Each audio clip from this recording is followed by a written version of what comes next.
Today I'm gonna show you 5 basic shading techniques for when you're just starting out, or if you already have some experience but want to expand your skills. At first there might be a small learning curve, but after practicing a few times, you can get the hang of it really quickly. Be sure to watch the full video, because on number 5, I'm gonna combine different techniques on top of each other.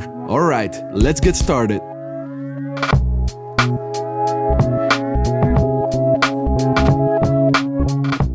I'm using a sphere shape to show you these techniques because they are a handy way to practice shading. On the first one, we're gonna use a hatching technique. As you can see, I sketch parallel lines in the same direction to block in some of the light tones. Then for the next layer, I keep drawing lines on top of the first one, but I don't go as far. And as I keep doing this, layer by layer, I'm slowly getting a gradient effect. If you want to, you can also experiment with how much pressure you apply on the pencil, or even using a darker pencil as you near the darkest part of your drawing.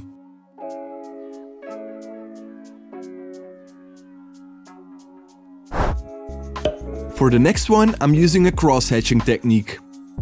To do this, we build up the first layer in the same way, just hatching in the same direction. But for the second layer, we're changing it up by hatching in a different direction. Hence the name cross-hatching. As we move on, we also draw shorter lines, and eventually the more lines are crossing on top of each other, the more saturated it gets. Here I'm drawing in different random directions for the sake of this video. But with this style, you can also experiment by making the lines follow the shape of the sphere.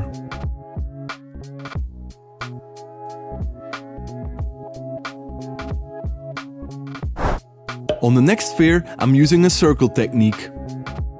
To do this, you can draw in a circular motion and make the little circles blend into each other as you go. Personally, I like to use an overhand technique to do this, where I hold my pencil at a lower angle to use the side of the pencil tip. This way, I get a smoother and more realistic looking result. And as you can see again, the more layers we stack on top of each other, the darker it gets. If you're not used to an overhand technique, it can be a bit tricky in the beginning. But after a few times, you can quickly get the hang of it. On sphere number 4, we're gonna add another tool, which is the blending stump. If you want to learn more on this specific tool, I'm making another full detailed video on how to use it. I start again with a circular motion. This is a bit easier to blend than, for example, the full lines in cross-hatching. As we are finished with the first layer, I use the blending stump in a circular motion without using too much pressure. As we build up the layers again, we can use our pencil to make the right part a bit darker. And then we switch back to our blending stump, and so on.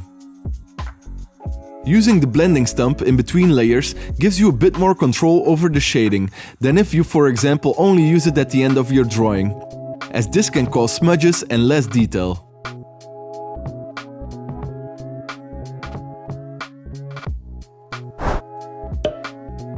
For this final example, I decided to give you a special bonus and show you an example on how you can combine the techniques we just used. For this, we start off in the same way as the last one, by using the circle technique to add a first light layer. Then we switch off to the blending stump, and then we again add another layer with our pencil, and so on. Here I'm also using the blending stump to darken up the shading by applying some pressure to the paper. Just be careful when trying this, as you can easily go to dark really fast. And now for the cool part. We switch back to our pencil and start adding some light cross-hatching on top of the first blended layers. This creates a fun effect where you have the combination of the smooth shading of the blending stump combined with the more defined lines of the cross-hatching. This results in a special texture that you can only get from combining different techniques. Alright, now that we're done, let's take a look at the finished result.